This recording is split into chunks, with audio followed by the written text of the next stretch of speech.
ఈరోజు మనం పోపుల పెట్టెలో కుంకుడుకాయల గురించి తెలుసుకోబోతున్నాం. అయితే కుంకుడుకాయలు అనగానే మనకు తెలిసే విషయం ఏంటంటే హెయిర్ వాష్ ఒకప్పుడు మనము కుంకుడుకాయ రసంతో చేసుకునేవాళ్ళం. అయితే కుంకుడుకాయల్లో చాలా రకాలైనటువంటి మెడిసినల్ వాల్యూస్ ఉన్నాయి.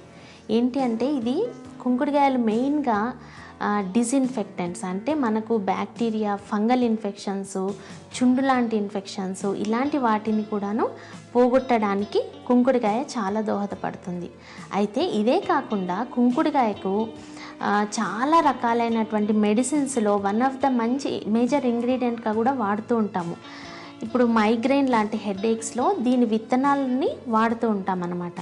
ఇదే కాకుండా వీటిని కలరా లాంటి వ్యాధుల్లో, తర్వాత కడుపులో ప్రాబ్లం, నులి పురుగుల ప్రాబ్లం ఉన్నప్పుడు వీటిని మెడిసిన్గా మనం వాడుతూ ఉంటాము. కుంకుడుకాయల రసాన్ని కనుక మనము మన తలకు బాగా పట్టించి తర్వాత కనుక మనం షాంపూ చేసినట్టయితే ఖచ్చితంగా చుండు మాత్రం తగ్గిపోవడానికి 100% ఛాన్సెస్ ఉన్నాయి.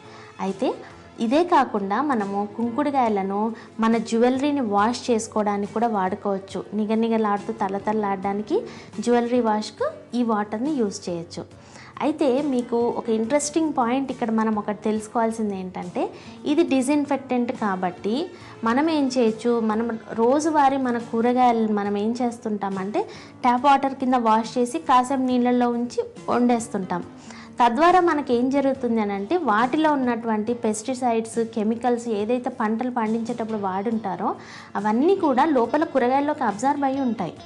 సో మనకు అలాంటి కెమికల్స్, పెస్టిసైడ్స్ మన బాడీలోకి ఎంటర్ కాకుండా, అదే విధంగా దాని మీద ఉన్న ఇన్ఫెక్షన్స్ మన బాడీలో ఎంటర్ కాకుండా ఉండడానికి మనం ఏం చేయొచ్చు, కుంకుడుకాయలు పొడి చేసి ఒక డబ్బాలో కిచెన్లో పెట్టుకుంటే రోజు కూరగాయలు వాష్ చేసి వాటర్లో వేసి మనం తగినంత కుంకుడుకాయ పొడి వేసి కనుక మనం ఒక 20 minutes అట్లా కనుక నానబెట్టి పెడితే ఏమవుతుంది, దాంట్లో ఉన్నటువంటి కెమికల్స్ మొత్తం కూడా, పెస్టిసైడ్స్ అన్నీ కూడా పీల్ చేసే గుణం ఉన్నటువంటిది కుంకుడుకాయ అనమాట.